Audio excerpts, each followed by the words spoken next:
Welcome to another edition of Big in Biz with DiViz. I'm Craig DiVizzio. My guest today is Jeff Kolve from eHire. eHire is a high-growth recruiting and technology services company, and we talked all about best practices for conducting effective interviews. You don't want to miss it. Stay tuned.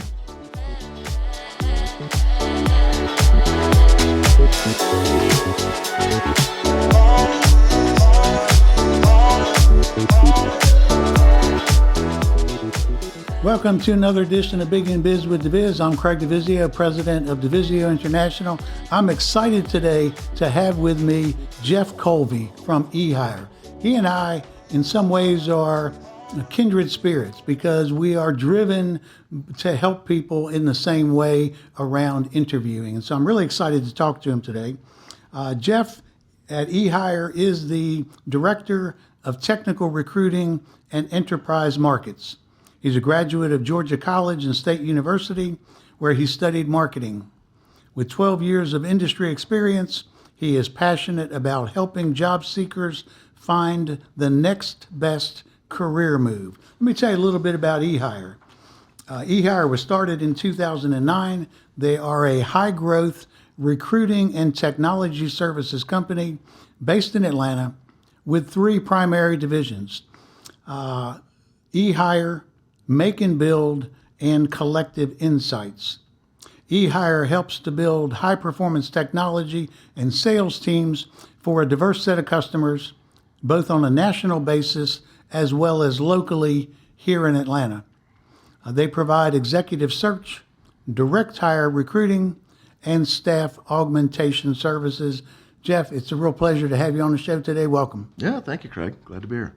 You know, in the bio of the company that you gave me ahead of time, you wrote something that really captured my attention, and I wonder if we could start there and if you talk a little bit about that. You wrote, "We are passionate about changing people's lives for the better, making a positive impact on our clients' businesses." Talk a little bit more about that, because that to me is probably what drives you, what rewards you. There's a lot in that one statement. Yeah, it's something that we've spent a lot of time thinking about and working on and making sure that we live day in, day out. You know, that change people's lives for the better mantra really resonates with me personally. I've been with eHire for 9 years, and I'm so thankful that I found them. I was in the industry before with another organization, but coming out of college, I was in software sales. You know, didn't know anything about the staffing industry, didn't know anything about hiring or interviewing practices or human capital markets, anything along those lines. But my dad had gotten let go from Boeing back in 2008. He was a project manager there, old school guy. 2008 was a horrible time to be looking for a new job, and he was a sole provider for he and my mom. And so, you know, he had a really tough time finding employment, finding his next job. And, you know, I'd try to work with them, and, you know, that old school mentality, he'd get an interview question: "Have you ever used this tool?" "No." Have you ever done XYZ? "No." And so I started looking into. Like you want to go like a little bit more here, right? Maybe you can give them a little bit more. So I started looking into, you know, how to put a resume together, how to interview, what are interviewing best practices.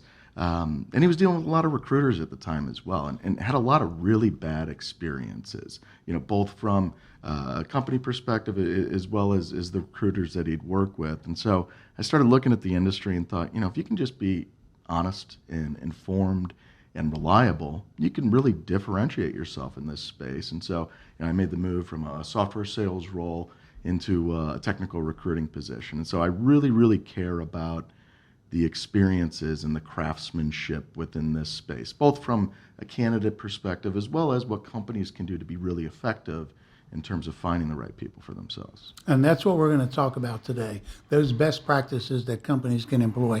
You know, my first introduction to this was I started running a career center as my first job after I got my master's degree. And then when I moved from there to start teaching in business, I ran an interviewing skills class. So as students would come into the class wanting to learn how to be a great interviewee, I would have them introduce themselves to the rest of the class. And one of the items on their list to introduce was, tell me about your most recent interview experiences. Of course, this is not going to surprise you at all. Right. You know, I heard stories of companies that absolutely did it well. And it was a wonderful experience. And whether they got hired or they didn't get hired, they wanted to get hired by that type of company. And then, of course, on the flip side of that, I heard horror stories of people saying, Craig, what do I do when I'm interviewing and 3 of the 4 interviewers that I'm talking to get phone calls during the interview and get up and leave? Mm-hmm. Or what if they're taking and texting while I'm, and it was just, and so, you know, from all of that, that kind of motivated me to teach a course on how to create a great interview process. But it also told me some companies are doing it well. Some companies absolutely got it down. Mm-hmm. They know what they're doing, and so this is not rocket science. It's not like you can't do this. It's just a matter you got to put the time and the energy into it. Yeah, absolutely. Yeah, I think the biggest thing about it is it's a purposeful effort. It doesn't happen accidentally. And so, being organized, being thoughtful, and realizing that we're in a market with a huge battle for talent. For the last 7 years running, CEO's biggest concern across the country and all types of organizations has been talent. How do I find and retain the people that allow us to accomplish our goals? What doesn't always happen is that they take that biggest worry and they're not investing in it. They're not designing programs that allow them to attract and keep that talent within the organization. One of the things that you mentioned that you wanted to talk about was companies owning their data. And from what you just said, I get the sense, and you know this way better than I, because I'm not in touch with companies asking them, how much data are you keeping on these? But to me, it's like a lot of things in life right now. A lot of people, they say, let's have the conversation. Well, having the conversation is great, but then you got to follow it up with some action. Mm-hmm. So I'm wondering, what's your sense of, as people talk about owning their data, are they actually then using their data to modify the system? Or are you finding they're keeping a lot of great data where they could use it that way, but they're not? Where do you see, where's the disconnect there, Jeff? Yeah, I think before you can design a great interview experience within the organization, you kind of have to understand where you are and who you are. What are the numbers? How many people are we interviewing? What's the time frame between when we open a job to when we actually fill that job? For us, that's 45 days from a job opening to somebody starting with that organization. It needs to be concise. It needs to be fast. And so data pieces like that are not reasons to act completely around one piece of data, but it's a reason to turn on a flashlight. One piece of data that eHire pays a lot of attention to is what's our offer acceptance ratio. It's extremely important to us that when we ask a client to make an offer to a candidate, they're going to accept it. Our rate is 95%. It's industry best. It's something that we have permeated throughout the entire organization. It's the number one thing that we talk about. I'd say something to be proud of, too. Yeah, but far too often we hear organizations be okay with, we made them an offer, they got a better offer. And it's not always about dollars and cents. That has sort of become table stakes in this hyper-competitive market. And when you're not creating a great experience and somebody isn't attached to that organization emotionally and wanting to work there because of what they've seen through the process, then the only way you compete is with money. And like we talked about, that's fleeting. Right. What other things have you seen in terms of what's going on in the world right now, where we've got an unprecedented number of jobs that are available that seemingly nobody wants?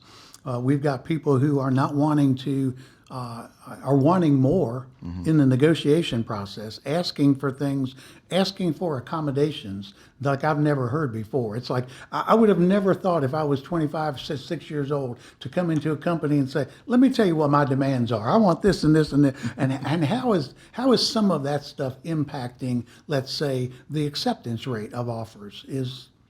Yeah, that interviewing has become a two-way street. Talent in the market has more choice and more audacity to ask for more, and they should, because organizations need them. But you don't see kind of that old school mentality. Somebody comes out of college, They work for an organization for 25, 30 years and retire. People are moving around jobs. People are becoming dissatisfied much more easily. I think it's just part of kind of how our human nature has evolved over the years. But it makes it a lot harder for organizations to retain their people. And so, people know that they have choice. They're in demand, and so they're asking for more to go into a particular role. And that it just makes sense. When you're working with a company, and let's say you find out from them that their acceptance rate is way lower than in your mind is acceptable. Maybe since they haven't done anything about it, they may verbally or intellectually say this is unacceptable. But if they don't make any changes, then obviously that's just verbiage in the air. So when you're working with somebody and as you're working with them, asking them questions, are you doing this? Are you doing that? How's your rate here and everything? What's some of the things that you're finding in terms of that they're not pulling the trigger on some of this stuff? They feel like they're too busy to do this. They don't have the manpower. What are some of the reasons that people listening to the podcast right now and saying, gosh, what are some of the mistakes people are making? Because we don't want to make those mistakes. Yeah. We don't want to fall into that. What are some of the things that you're seeing?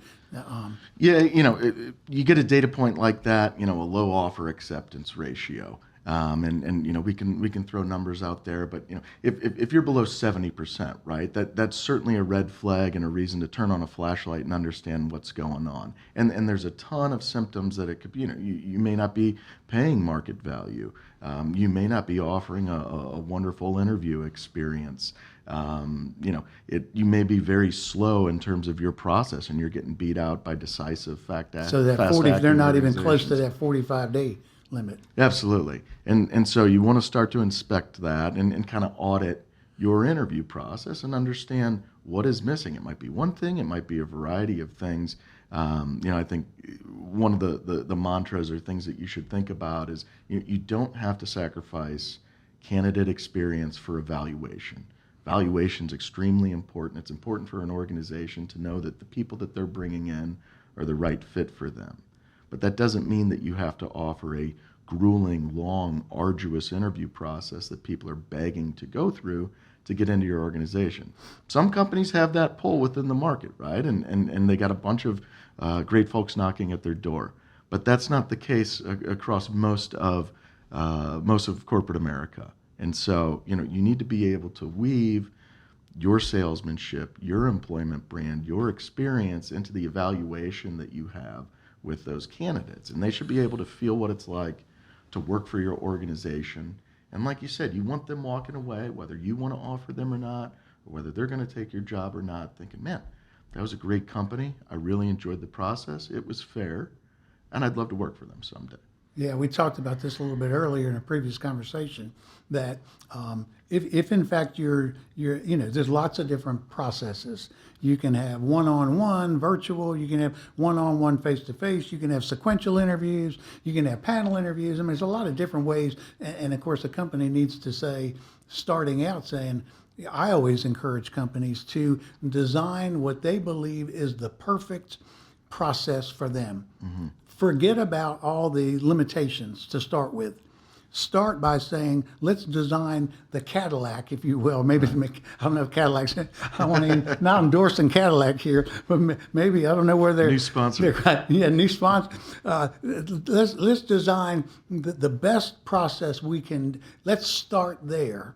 And then let's apply that against all the limitations. Well, we said that we wanted to do this. Well, unfortunately, we don't have money for that. Okay, so now we've got to cut it down. But in the designing of the process, you really find out what things are most important to you being able to have those successful outcomes. Yeah. Here's all the things, and say, we're going to cut somewhere. We better not cut here, which we may have cut initially if we didn't lay it all out to start with. What do you see in terms of companies? Are they taking an approach like that, or is it kind of piecemeal, or, Because I know you bump up against this all the time, that you're really wanting to help companies do this better. Yeah. And sometimes you find some resistance from them to change their process. Yeah, sometimes it's a bit of an afterthought, or this is how we've always done it. The other aspect is you don't have everybody playing one sheet of music. You may have a manager that really needs to fill this role. He's leveraging people, or she's leveraging people on their team to be part of the interview process and evaluate if a candidate may be good for them. But they're not bought in. They're not working in harmony. They're not selling the role or the organization. They're leaving a meeting and maybe taking a phone call in the middle of the interview. And so you have to have from start to finish, everyone organized, everyone understands the role that they're playing and participating in that employment brand experience that they're creating. And so it's more of a purposeful, proactive, organizational and communication standpoint. I think very rarely are companies training their employees on how they should be interviewing. How do we want an interview experience to feel from our organization? I'm smiling, Jeff, because if you were to know the number of organizations I have been in where, as I'm teaching the interviewee side of the table, and I say, how many of you have been an interviewer? And get a smattering, or maybe everybody in the classroom raises their hand. Mm-hmm. And then my next question is, how much training have you had in that interviewer role? And then it's like crickets. Yeah. And to me, it just doesn't make sense that you put people in a position to, when you onboard somebody, you've got a lot of commitment to them. There's an awful lot of money already invested. Mm-hmm. And to not take that role seriously enough to tell people, hey, let me tell you some things to be aware of. Do you realize that you tend to be harsher in your evaluation on the first person?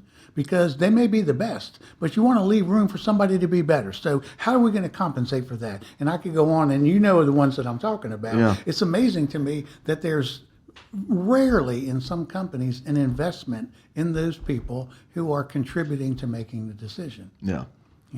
And you mentioned being harsher on that first candidate. Time and time again, we see with organizations that we partner with, open a role with them, find an awesome fit, put that person in front of them, they interview them, they reject them.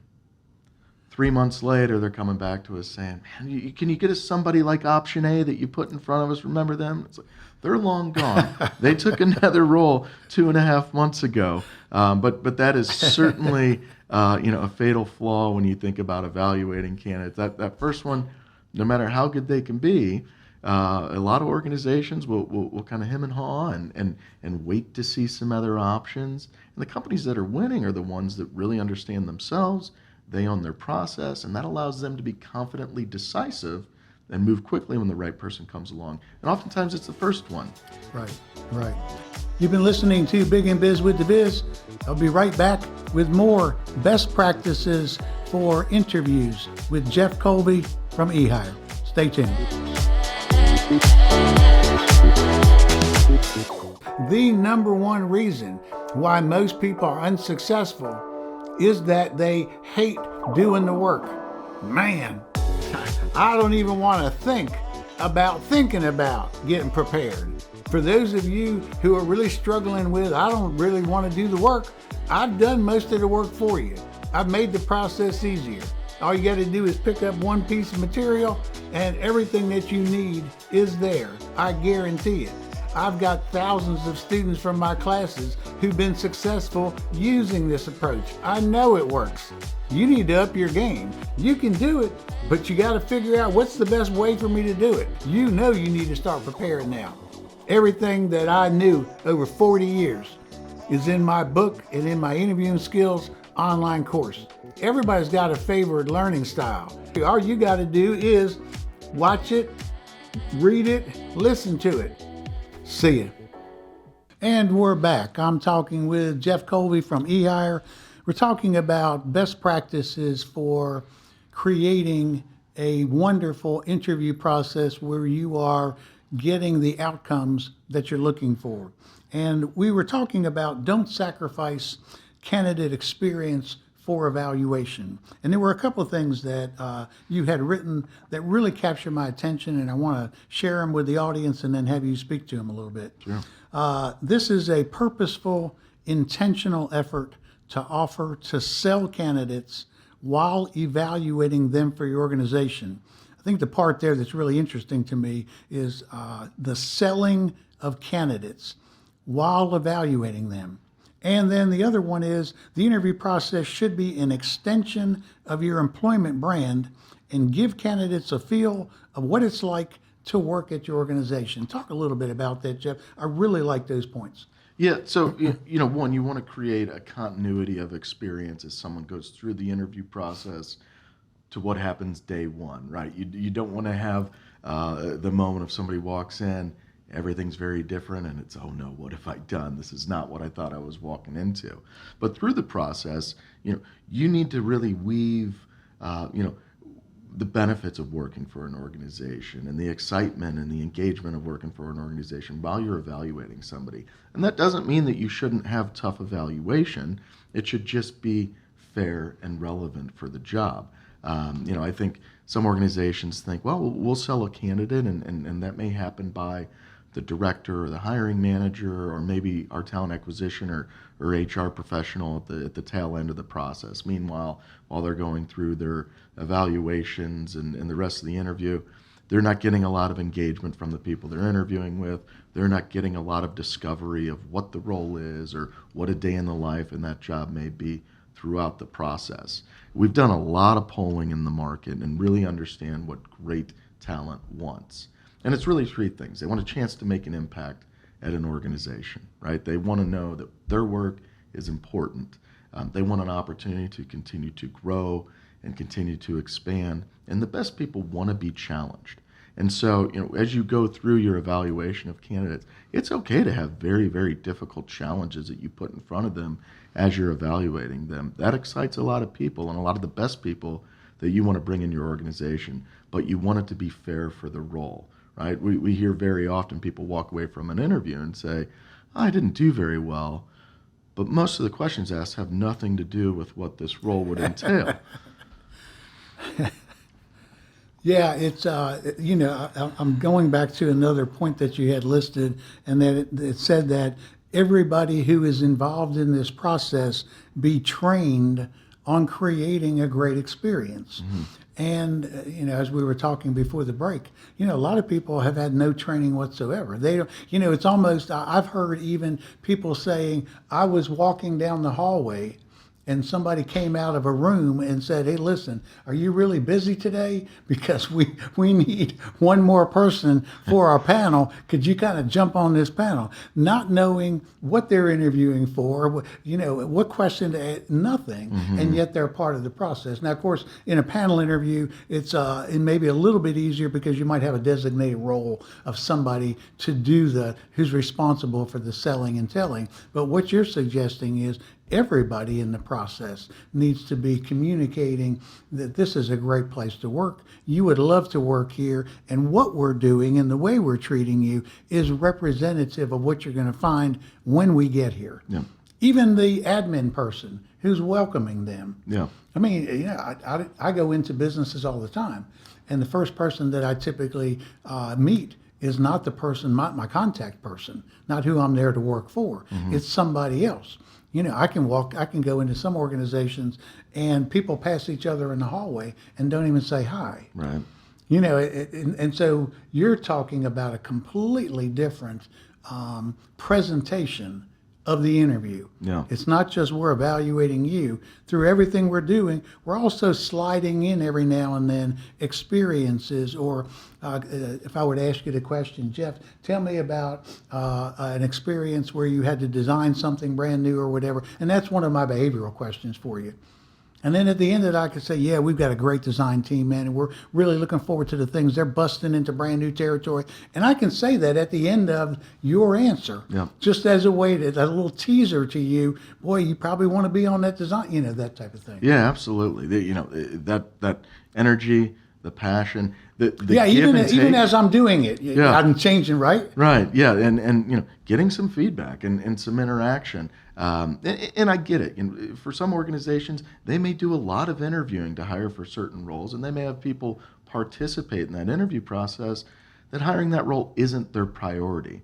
And so all of a sudden, they're investing a lot of people hours interviewing and interviewing and interviewing. And so it's really easy to be disgruntled and not create a great experience because I don't want to be hosting this interview to begin with. And so you need to get everyone participating bought in, understand the value, create a continuous experience throughout. I was getting ready to ask you, if we not to list a complete profile of the people who would be perfect for this role, because that would be fairly lengthy. But what maybe are some people more kind of by their nature better at interviewing than others? Well, there's some people you would say definitely, I love you, man. You're a great guy, Yeah. but I don't want you to be interviewing anybody because what I know of you is, what are some of the things that, and you just mentioned one of them, and that is somebody who really just is not invested in it and doesn't have their heart in it and doesn't see the value of it and tie that all up in, well, if this is what we're doing,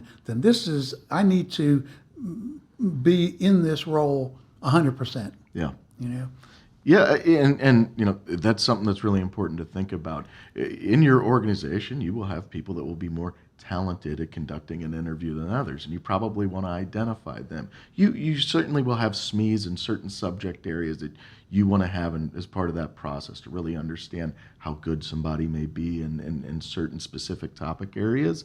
But you also want to make sure that you're putting your best people to conduct that interview into the interview, not just having them as part of the process because they're in a certain role. And that may mean that your best analyst, because they're your best analyst, doesn't necessarily mean that they take part of the interview where they ask the questions about being an analyst.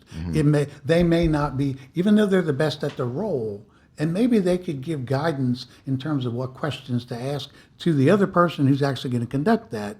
But sometimes what I find is they pick their best people. You're the best communicator, so let's put you on the panel. And you're the best this person. And so what you're saying is that we've got to filter it out a little bit deeper than that.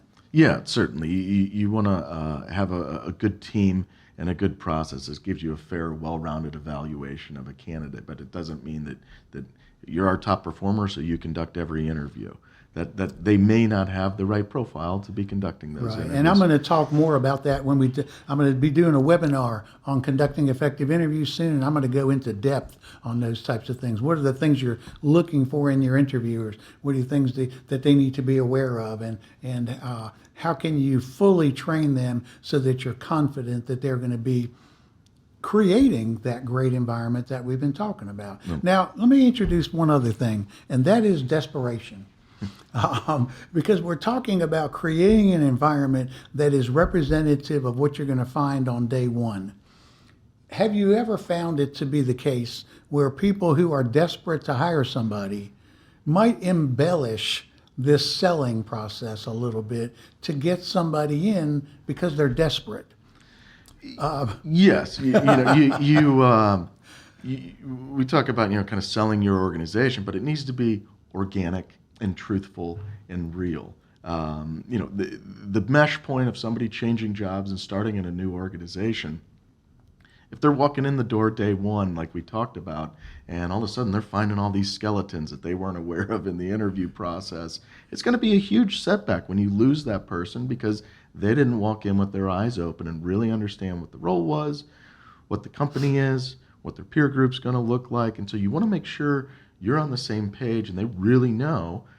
So while you're selling, you're not going well out of your way to lie or mislead, because then you're really set back. You've gone through the interview process, you've hired somebody, they've started, and now they're out the door quickly, and you're 90 days further down the road without the right person in the seat. And so that taps into the ROI, the return on investment of interviews. Talk a little bit about that. What are all the things that contribute to that? You've got well, we can go right back to our last point, the training of your interviewers. How much time is that going to take if you even have the training available, or do you need to create the training if you're depending on where you are in the process. What are some of the other contributors to that return? Because if we've got somebody hired, who knows if they leave, it's one thing. Maybe they're under contract now. We got to pay them to leave. I mean, there's. Right. Talk to you a little bit more about the return on investment, things that impact that. Yeah, so a couple factors. One, talking about taking the time to train or organize your interview process. That's going to be a really, really small drop in the bucket compared to the people hours that you may invest within your current employees if you're not creating a great interview process and a great experience and nobody's accepting your opportunities. That's just going to continue to fester. And a lot of organizations don't really evaluate and understand how many hours are we investing into this interview process and what does that cost us? And when you start to see that and you look at it over big chunks of time, then the small amount of time to circle back, train the organization, identify the people that you want in the interview process, and create great continuity throughout the experience, that's going to be pennies when you take the time to do that compared to what you're going to invest with a poor interview process. Yeah, tell me your reaction to this. I had an existing client, somebody who I'd done a lot of training in their organization, for the most part, leadership training. And they came to me and they said, we have had a 23% turnover rate in our organization each year for the last 5 years. Wow. Okay. And so I said, well, you might want to look at your interview process because obviously you've got a revolving door here. And 23%, I mean, that may be, you probably know this better than me, that may be normal for some companies. I think that's pretty darn high for that about would be any. extreme. I mean, over the course of 5 years, they would have turned over the entire organization. Exactly. And so I was introducing a new way to interview compared to what they had been doing. And they had managers who were seeing everybody one-on-one, repetitively, sometimes going through 2 and 3 interviews. I mean, the process was so laborious and so time-consuming. And so I talked about, maybe you ought to have a web-based, maybe you ought to get your IT department to create something on your page where you can ask questions and people can log in, deliver answers. You can look at the answers anytime you want. Have you ever thought about doing phone interviews? What about doing virtual interviews? I mean, there was just introducing all these things. And the response that I got at the end of that just kind of blew me away. It was like, well, you've introduced things that are going to take us some time to put in place, and right now we don't have time to do that. And so you're probably as stunned by that as I am. Yeah. We're just talking about ROI, and it's like, I don't want to have to explain to you what money you're spending. Right. But yeah, until a company takes that seriously, right? The mantra of, well, this is what we've always done, or this is not a priority. We talked about earlier, CEOs are, across the world, their biggest headache, their biggest concern right now is being able to hire people. And when that attitude doesn't come from the top down, and we really care about attaining the people that we need to get to accomplish our goals, or retaining the people that we need to get to accomplish our goals, then it's not going to be successful at the lower levels. It really needs to permeate from the leadership in the organization. They need to champion it, they need to talk about it, and enable their people to do it. That I'm glad that you brought that up, because one of the questions that I had on my mind was, where does the responsibility for this lie? Mm-hmm. We're talking about asking, probably for some companies, a lot. Some companies got to, almost throw away everything they're doing and start fresh. Where does that come from? Who owns this process? Who, if in fact we've got a 23% turnover on a company, or we've got companies who their acceptance rate is really low, that all falls back to, as far as you're concerned, the people at the top. And then when they buy in, and not just buy in intellectually, but buy in with giving resources, whatever resources are needed, that's when the changes are made, correct? Yeah, absolutely. It top down is going to the best, most effective way. For large organizations, when they start owning their data, they may look across the enterprise and identify some people at lower levels that are doing a great job. 100% of offers have been accepted from this department. Let's talk to that department and understand what they're doing, and let's find people throughout the organization that can help us build that because they're living it day in, day out. Even I love your point, because even going back to my story of 23% turnover, that may not have been in every department. This is a worldwide company. They were on like 9 different continents, Yeah. and some of these people may be doing a great job, but overall there was problems there. Let's talk about one other thing, and you talked about, in terms of streamlining the selection process, the closing process, the onboarding process, that this is a really critical time, especially not only for the company, but for the candidate that you have selected. Yeah. And how, talk about some of the things that go into that, because I think if people identified with that and could relate to that, hey, let's put ourselves in this person's place, maybe they would treat them a little bit differently. Yeah, the job's not done when you get an offer accepted. Exciting time, and it's really easy to kind of put that in the back and move on to something else, right? We finally filled this role, but that mesh point of getting somebody to accept your offer to getting them to actually start within your organization is a high risk point. It's a high anxiety point for candidates that are going through it. You think about the big decisions that you make in your life, buying a house, getting married, making a career choice. Some of these are the biggest stressors in your life. And so you think about an employee that is working for an organization, most likely, that's going to have to go in and they're going to put in their notice for somebody that maybe they've worked for a while. They have to think about leaving their peer group and probably a lot of friends that they're connected to. Right. Now they're going into this unknown organization. And if they don't have, continuous experience, so they have a contact point that's talking to them still from their new company. Do they know exactly what to expect when they're walking in day one? Have they gotten some feedback from the manager they're going to work with? Hey, excited to bring you on board. This is what week one's going to look like. When they're in the unknown, and that's a really uneasy time, they're really susceptible to taking a counteroffer. Hey, we'll pay you more money if you stay. It's a really easy yes to make, and we can go into a number of reasons of why that's probably a mistake to accept that counter offer. But man, it's a really easy choice to make. And so having a continuous contact point, extending that great experience, keeping a touch point, helping people understand the expectations of what they're walking into is really going to take the stressors and anxiety away from that candidate that you want to land at your organization 2 or 3 weeks from now. Yeah, that continuous contact point. I really love that point, because how many times, you don't know everything. You do have lots of questions. And is there somebody who oftentimes there's a contact person.